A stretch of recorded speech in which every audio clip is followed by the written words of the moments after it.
My name is Carlin Burisenko, and you're listening to the Actively Unwoke podcast. Well, these stories seem to be coming from all over the country. In the past couple of weeks, I've covered the following stories. I told you about a family in Long Island, New York, that is suing their child's fifth grade teacher and the elementary school because the fifth grade teacher started using a different name and different gendered pronouns for the child without ever telling the parents. This was going on for months, and this confused the child so much because the child was 9 and 10 years old. It confused the child so much that the child ended up in the school psychologist's office because she was drawing pictures and talking about having suicidal thoughts. And only then did the school notify the parents that the child was using a different name and different gendered pronouns at school. I told you about the assistant principal and the administrator in Colorado who actively lied to parents. In this case, the child, and again, I'm pretty sure this was also a fifth grader, worked with the school to come up with a plan to come out to their parents. They implemented the plan. And then after the child came out to the parents and said, I want to use a different name and pronouns, the parents told the school district no. It was explicit. They told them no in no uncertain terms. And the school district decided that it was perfectly fine for them to lie to the parents, to use one set of names and pronouns when they were talking to the parents and a completely different set of names and pronouns when the child was actually in school. And then just today, I brought you a training from the Michigan Department of Education in which they were literally training teachers all across the state of Michigan how to come up with gender support plans to help elementary school students come out to their parents. And in the course of those plans, there is actually a document that teachers in Michigan are putting in school files for these students that talks about whether or not their parents are aware of their gender. And the training also advised teachers that in most cases, you don't want to tell the parents about the gender and pronouns that a student is using at school because the parents might not be safe. So this is happening all over the country. And now we have an idea at how big the scale might be. This is an article from the New York Post today. Nearly 6,000 U.S. public schools hide child's gender status from parents. Just let that headline sink in for a moment. 6,000 U.S. public schools are hiding this information from parents. Now, if you're feeling outraged, here's a question I want you to think about as we read this article. What else are they hiding? Because I promise you, if they are willing to hide this information from parents, they are willing to hide a lot of other information that we just haven't discovered yet. For parents that still think that the schools and the teachers are on your side and that you're partnering in the education of your children, while that may be true for onesies and twosies here and there, the vast majority of teachers that are teaching today in the public schools are perfectly willing to lie to you.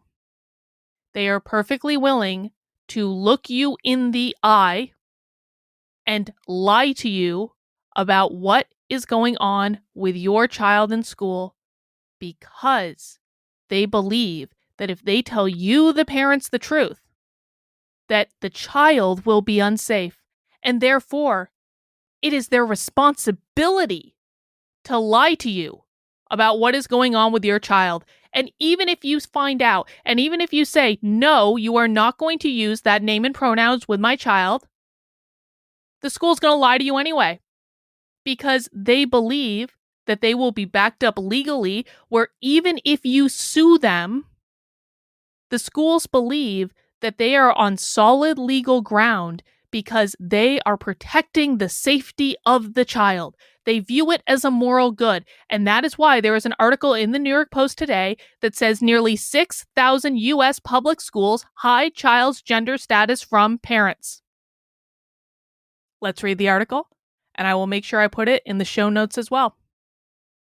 More than 3.2 million public school students are covered by guidance that blocks parents from knowing whether their child identifies as a different gender in the classroom, which could become federal policy if President Biden's Title IX proposals are approved in May. All right, pause. I talked about Title IX proposals in the story that I just posted to my Substack today about the Michigan Department of Education training teachers to come up with a gender plan to have elementary school students come out to their family. And one of the things that they are using to give legal basis for this is Title IX. This is coming up in teacher trainings. And the training that I exposed today on my Substack was done a year ago. So it's not even a new strategy that they're using. But I want people to be aware of this because in Michigan, they're using guidance from the State Department of Education lawyers, but Title IX is federal. So this isn't just about the state of Michigan anymore.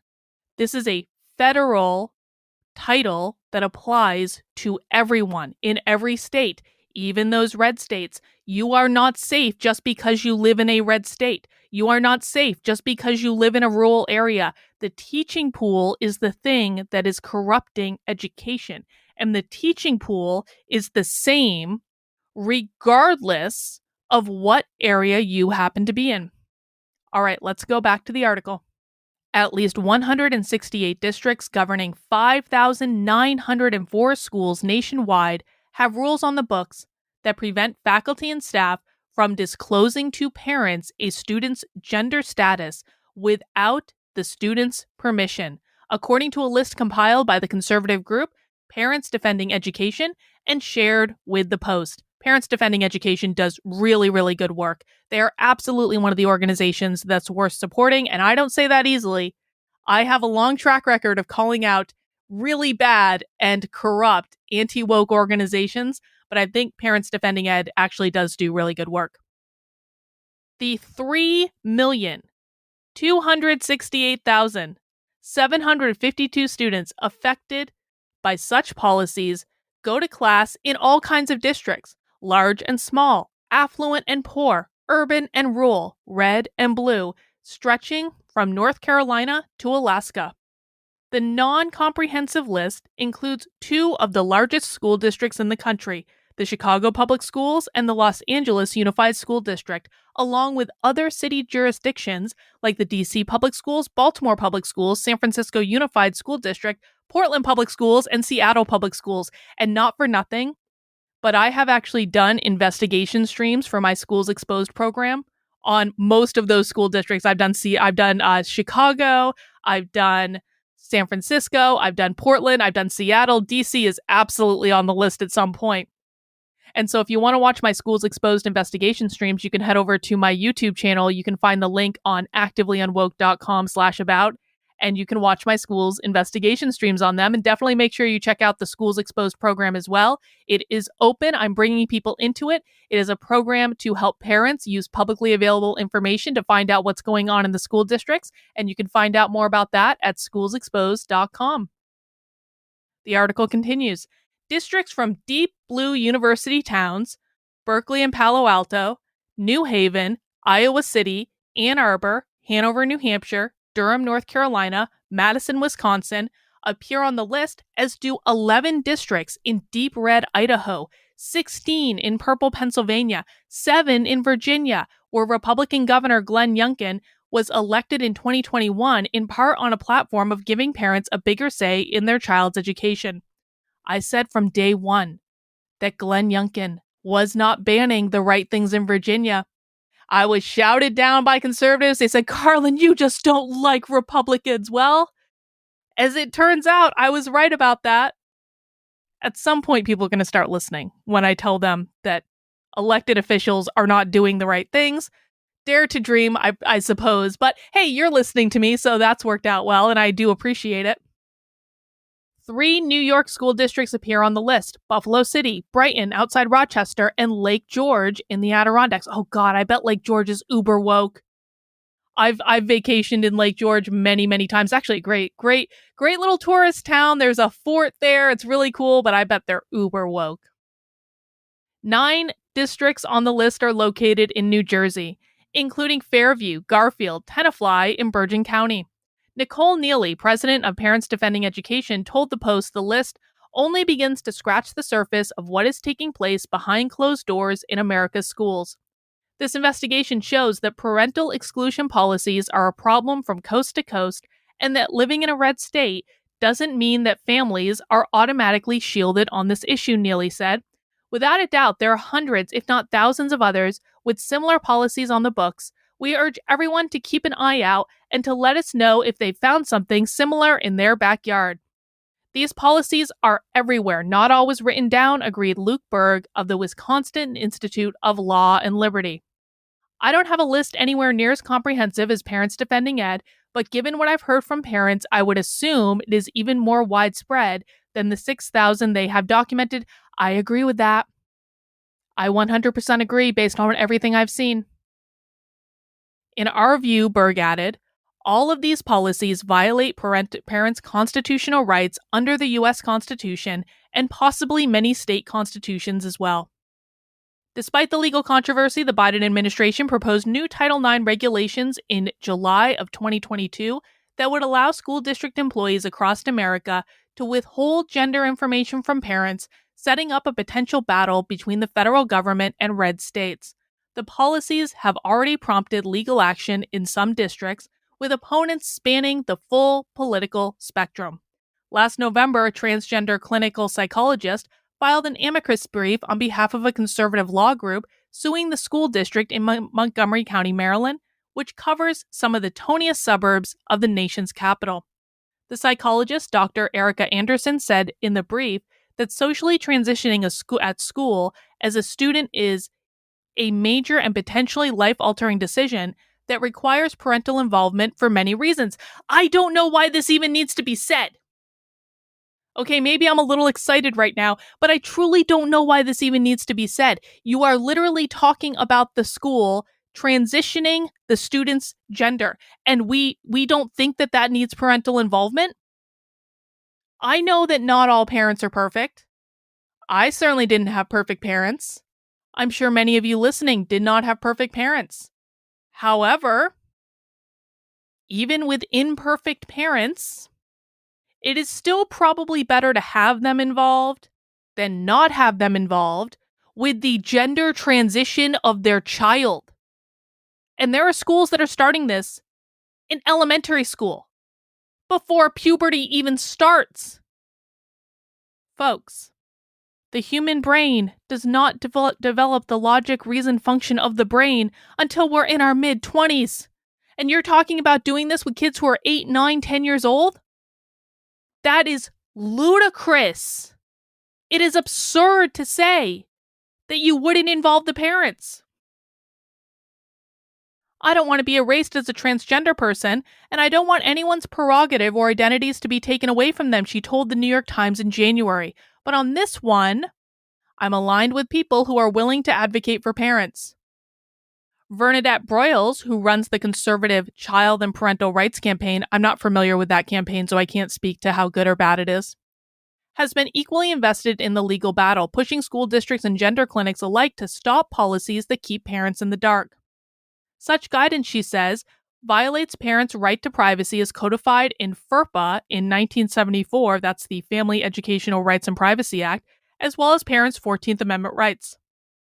Privacy rights are held by the parents for the child, not by the child against the parents, Broyles told the Washington Free Beacon last year, saying school administrators and teachers are engaging in intentional obfuscation, driving a wedge between children and parents at a time when children need their parents the most. Broyles is currently representing whistleblower Jamie Reed, the 42-year-old former case manager at Washington University Transgender Center in St. Louis. Reed told the Free Press in February that the gender clinic performed morally and medically appalling procedures on children at times without the informed consent of parents. They're performing surgery on kids.